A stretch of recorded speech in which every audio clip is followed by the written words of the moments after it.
Hey y'all, hey y'all, hey y'all, hey y'all, hey y'all. Hey y'all, welcome back, Deep Thinkers, with me, Dr. Monica Nicole. This is a place where we get deep, honey, okay? Because guess what? Sometimes it really is that deep. In today's conversation, I want to talk about something that I practice faithfully. I've been practicing faithfully for years, and I've seen the wonders that it's done for me. I've seen the wonders that it's done for my clients that I've worked with. And I wanted to share this conversation with you all today after I spent the day with a friend of mine before his flight left to go back home. And during our time together, he, gives me, a bunch of compliments like, oh gosh, my water. Compliments is his thing, right? A bunch of compliments. You're so beautiful. You smell good. You're so amazing, and my responses are always, I know. It's not a thank you. It's a, I know. Because over time I've come to sit in the aspect of me being the main character in my life and who I am and what I put out into the world. I know those things, and because I know those things, you're able to see them as well. And his response, I absolutely loved it when he just kept saying like, "You are so amazing," and I was just like, "I know." His response was, "I'm happy you know that, and I'm happy that you said that." And oftentimes, when we hear compliments and things of that nature, we're triggered to be like, oh, thank you, and all this other jazz, right? The sense of flattery. But it's so important for you to also sit with that fact of them knowing, like, I knew this already, and I'm happy you see it as well. And a lot of that came through as a form of glamour magic. And so that's what we're going to talk about today is just kind of like some of those intro pieces of glamour magic. The second follow-up video to this one is probably going to be in the Freedom Builders membership area where I'm just going to be sharing different things and rituals that I personally do for my personal glamour magic and things of that nature. Now, before we even get started, I want to say shout out to Godia Lou, our newest free deep thinker member here on the channel. So shout out to you and thank you for joining into the tribe. If you're interested in extra content or just to be a part of the tribe and show your support, definitely look into joining one of the membership tiers here on YouTube. And so I want to get into the aspect of the beauty of romanticizing your life as a form of glamour magic. So, what does it mean to romanticize your life, right? And so that's what we're going to be getting into, okay? Because what if everything that you did was a ritual? You waking up in the morning, you getting dressed, you going to get your coffee, you walking outside, everything was a ritual, like a movie where you find yourself being the protagonist in your own movie. So it's like we're flipping the Truman Show into the sense of you're creating your own show. You're living your life like your life is a movie, okay? Living my life like it's golden. Shout out to Jill Scott and her new album. Have y'all listened to her new album? Y'all better get a sis a listen, okay? But glamour magic and romanticizing your life is not just a sense of like living in delusion, it's a sense of becoming the energy of your creation, okay?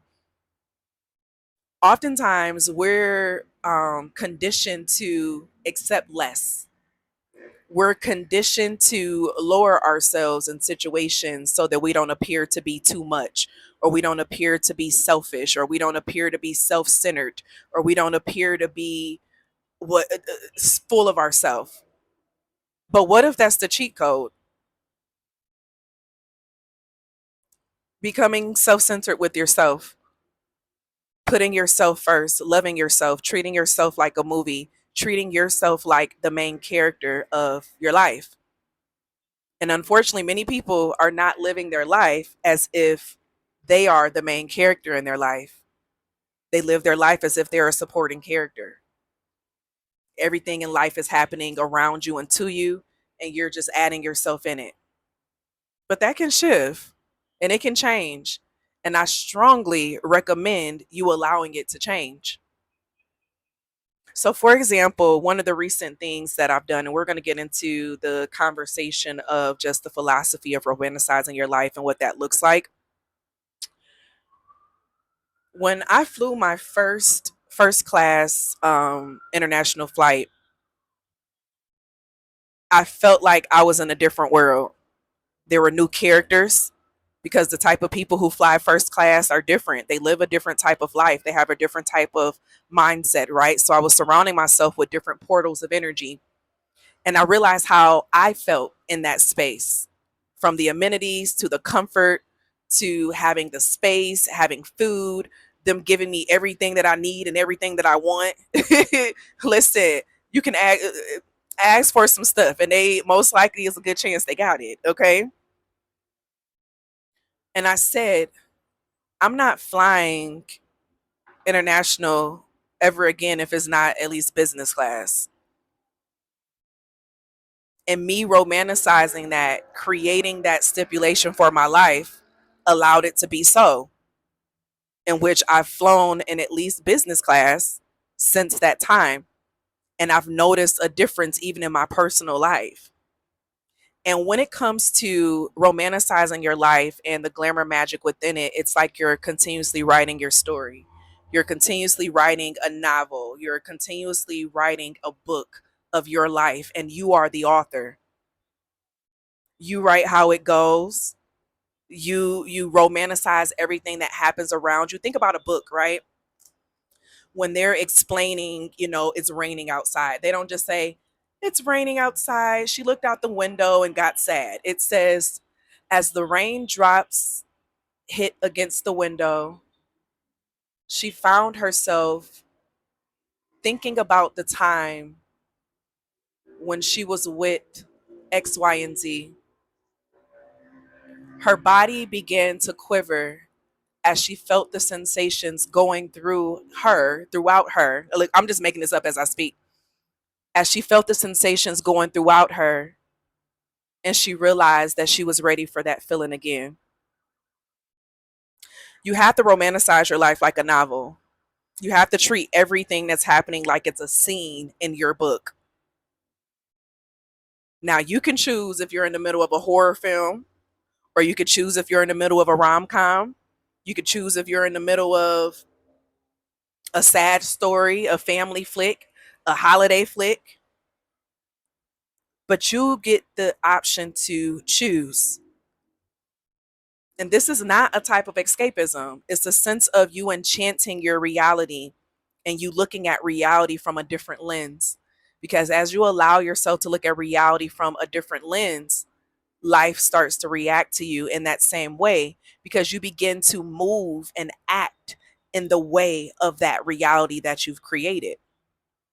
The same way our lives have been, created up into where we're at now, you can change that story. So some of the things that you can do, treat your morning as a ritual, as you choose your clothes, think of it as you're putting on your costume for the day. What role are you playing? Who are you today? As you do your makeup, as you have your coffee or your tea or your water in the morning, this is your portions. How do you utilize your portions of what you've been given? The way you organize your home, your environment, you want to set it up like it's a movie set. Everything has meaning, everything has value, everything has purpose. So, what exactly is that purpose that you're creating? Everything in your life has a meaning. It relates to something. It's not just something that you just put together, but you thought it through. You thought it through and you thought it out. You don't just let life happen, you create it. If you with me right now, I want you to drop that in the comments. I'm letting life happen as I create it. So, however you create it is how life is happening for you. How you choose to view it and romanticize it is how it's happening. So, even with a breakup, things of that nature, you can romanticize a breakup and shift it to work in your favor, and however way that looks. I was telling you all about the sense of portals and people, and the person that, I recently broke up. I was just with the man at the airport, right? Romanticizing aspects of that connection and what that looks like. But we also have to have a healthy sense of detachment from certain things and outcomes as well. Okay. The way you smell, the music you listen to, the way you glide around your home, walk like you have somewhere to be, stand tall, move confidently, like you are the main character. The cameras are always on you. Now, this romanticization, it shifts over time as you allow the scenes to change, um, as you allow how you treat life to have its own personal reaction to you. It shifts you. And as it shifts you, you begin to shift the romanticization as time goes on. And so there is a type of loop that happens when you start doing this and practicing this with that sense of glamour magic. It's like when you treat life like it's sacred, like it's beautiful, like you deserve the best, and everything that you do is worthy of the best because it's you, then life starts to feel sacred on the inside. And as life starts to feel sacred on the inside, you act differently because of that newfound sacredness. You don't have to put up with anything that doesn't align with the story that you're creating. You don't have to stay in anything that doesn't align with the life you are creating, because glamour is all about self authorship. You're creating the picture, you're deciding the story, and then you align yourself with the proper characters, the proper environments, the proper decorations that align with that thing. And so I'm going to leave you all with this part of the conversation. I want you to pick one moment today or tomorrow, and I want you to treat it like it really matters. Even if it's just you drinking water, I want you to get that water, get a nice, beautiful glass with some cute ice cubes, and I want you to hold it up and envision that water being a portion into your life that sustains your life, that increases your personal beauty, that increases your personal stance and awareness. Change how you view the things that are happening for you and how it aligns around you. And life will answer to that call. Life will answer to that call. But I will be honest and say that many may have subconscious blockages and contracts that you're holding on to that make it hard for certain of these changes to happen, right? And that's why I have my freedom builders and my sovereign souls here on YouTube in the membership. But I also have my one-on-one subconscious consultation sessions where it's a very in-depth 90-minute session where we get to the heart of what's going on. We look at the mindsets, the ideals. You leave with a plan. Okay? You leave with a plan. You leave with a completed plan, homework, and active reflection that actually works, that actually helps you move to the next space. And so if you feel that you need that extra support, I am here for you to help in that area. Definitely check out the link down below into my website. And as a reminder, membership enrollment into the Butterfly Effect School of Transformation is now open, in which you have access to a community. You have access to over 180 classes that surround self development, business development, healing trauma, healing relationships, increasing your wealth codes, working on your subconscious, pre recorded hypnotherapy sessions. And then for our live semester, when we get into the live sessions, we're helping those who are ready to build their own communities and to start teaching the things that you've mastered and that you know. So definitely check that out. All the links are down below. And I want you, if you haven't already, to comment down below that you are living out the life that you're creating and romanticizing. And you can say it in your own words. You don't have to say it in the words that I said, okay? But I thank you all for being here. I want y'all to remember that this shit really get deep. And if you don't believe it, check out my book, Sacred Flow. And that will help you even more with understanding what that means and what that looks like. I love y'all and keep being deep thinkers, honey. I'll see y'all in the next one. Bye.